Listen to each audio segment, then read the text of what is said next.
आप सुन रहे हैं सुबह संदेश मॉर्निंग वॉइस। आप प्रभु का दास जोशिया प्रकाश से वचन से बांटा जाएगा। ये बोझ जो गुनाहों का मैं लेके आज चल रहा, उठाएगा अगर कोई वो तू ही तो है खुदा। मुझे संभाल मैं गिरा, मुझे संभाल मैं गिरा, मुझे संभाल मैं गिरा, मुझे संभाल मैं गिरा। सहारा मुझको चाहिए, सहारा दे मुझे खुदा। परमेश्वर का नाम की महिमा हो। मुझे सुनने वाला हर एक भाई बहनों को जल्दी आने वाला प्रभु यीशु मसीह का पावन और मीठा नाम में हमारा प्यार भरा नमस्कार। आइए आज का मनन के लिए हम लोग पढ़ेंगे इफिसियों का पत्री 6 अध्याय उसका 14 से 18 तक। इफिसियों का पत्री 6 अध्याय उसका 14 से 18 तक। इसलिए सत्य से अपनी कमर कसकर और धार्मिकता की जिलम पहनकर और पाँव में मेल के सुसमाचार की तैयारी के जूते पहनकर और इन सबके साथ विश्वास की ढाल लेकर स्थिर रहो, जिससे तुम उस दुष्ट के सब जलते हुए तीरों को बुझा सको और उद्धार का टोप और आत्मा की तलवार जो परमेश्वर का वचन है ले लो। हर समय और हर प्रकार से आत्मा में प्रार्थना और विनती करते रहो और इसलिए जागते रहो कि सब पवित्र लोगों के लिए लगातार विनती किया करो। पिछले दिनों में हम लोग देख रहे थे कि हम विश्वासी लोग एक लड़ाई की मैदान में खड़े हैं और हमारा लड़ाई है और हमारा युद्ध जो है कोई मनुष्य से नहीं है, लहू और मांस से नहीं है। हमारा जो लड़ाई है शैतान से और उसका सारी सेना से है। इसलिए हम लोग देखा था कि परमेश्वर की शक्ति में, प्रभु में और उसकी शक्ति के प्रभाव में बलवंत बनना है। हम अपना शक्ति से कभी भी ये लड़ाई जीत नहीं सकते हैं, इसलिए प्रभु की शक्ति हमें चाहिए। और दूसरा बात हम लोग देख रहे थे कि परमेश्वर की सारे हथियार हम लोग बांधना है। इस शत्रु से लड़ाई करने के लिए हमें हथियार की जरूरत है। और 6 अध्याय 14 से 18 तक जो पद है हम लोग अभी जो पढ़ा है, इधर हमें दिया हुआ जो 7 हथियार के बारे में हम लोग देख सकते हैं। और उसमें पहला जो 3 हथियार के बारे में हम लोग पिछले दिनों में हम लोग मनन किया था।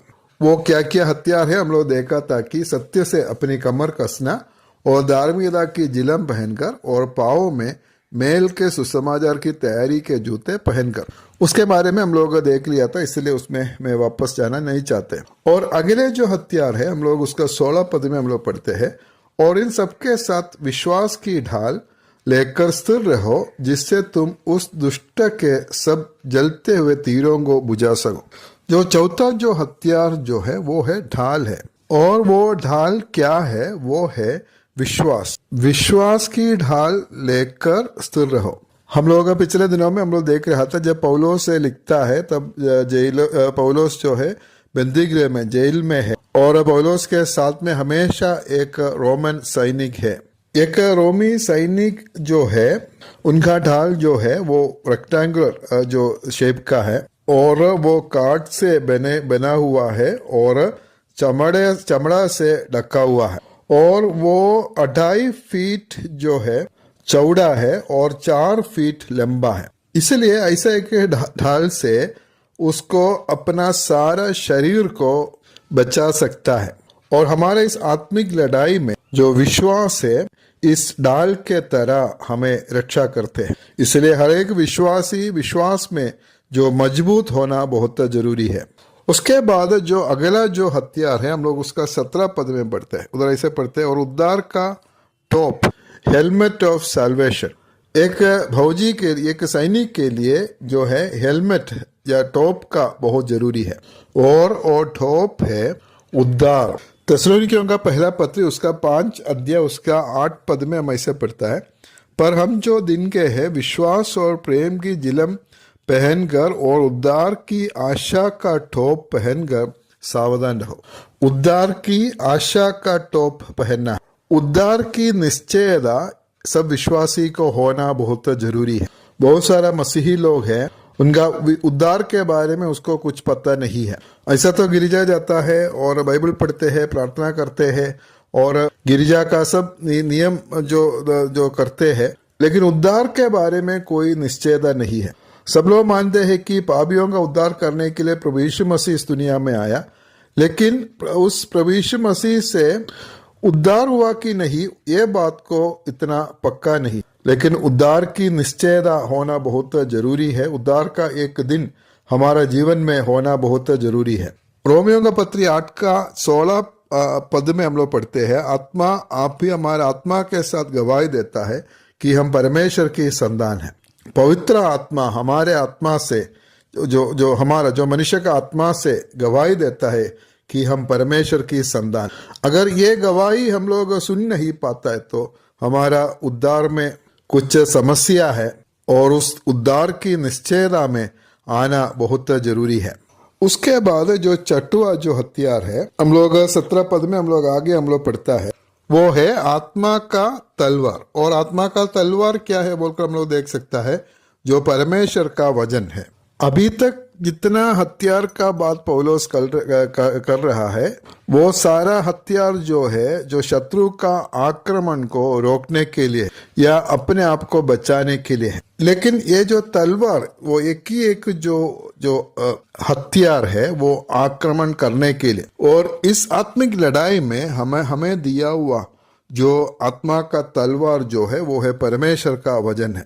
परमेश्वर की वचन की सही जानकारी जो है हर एक विश्वासी का होना चाहिए। अगर नहीं है तो हम इस लड़ाई में हम लोग हार सकता है। एक रोमी सैनिक का जो पास जो तलवार होते हैं वो एक छोटा तलवार है और वो दोधारी तलवार है। इस तलवार से वो अपना शत्रु के ऊपर आक्रमण करते हैं।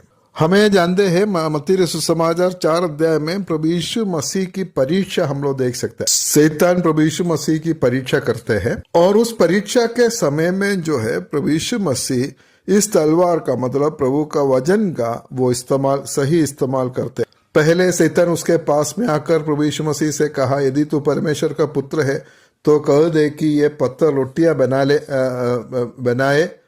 तब यीशु ने उसको उत्तर दिया है, हम लोग 4 का 4 में पढ़ते हैं, लिखा है, मनुष्य केवल रोटी ही से नहीं परंतु हर एक वचन से जो परमेश्वर के मुंह से निकलता है जीवित रहेगा।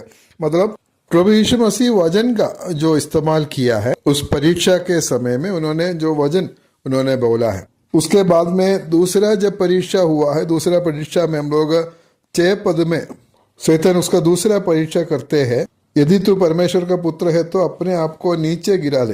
तो प्रभु यीशु मसीह उधर भी वचन का जो इस्तेमाल करते हैं। ये भी लिखा 7 पद में ये भी लिखा है, तू प्रभु अपना परमेश्वर की परीक्षा न कर।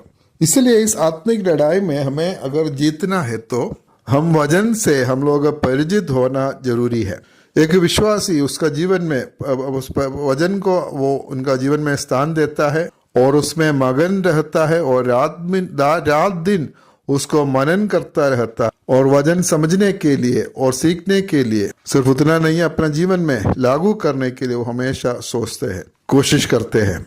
इसलिए प्रभु हमें सहायता करे इस आत्मिक लड़ाई में हम लोग जयवंत होकर आगे बढ़ने के लिए और इस हथियारों को हम लोग इस सही रीति से इस्तेमाल करने के लिए और इस लड़ाई में जीत कर आगे बढ़ने के लिए प्रभु हमें सहायता करे। और एक हथियार है इसमें, हम लोग प्रभु का इच्छा होने से अगले सप्ताह में हम लोग उसके बारे में मनन करेंगे। प्रभु आप सभी को आशीष करे, मदद करे। परमेश्वर का नाम की महिमा हो।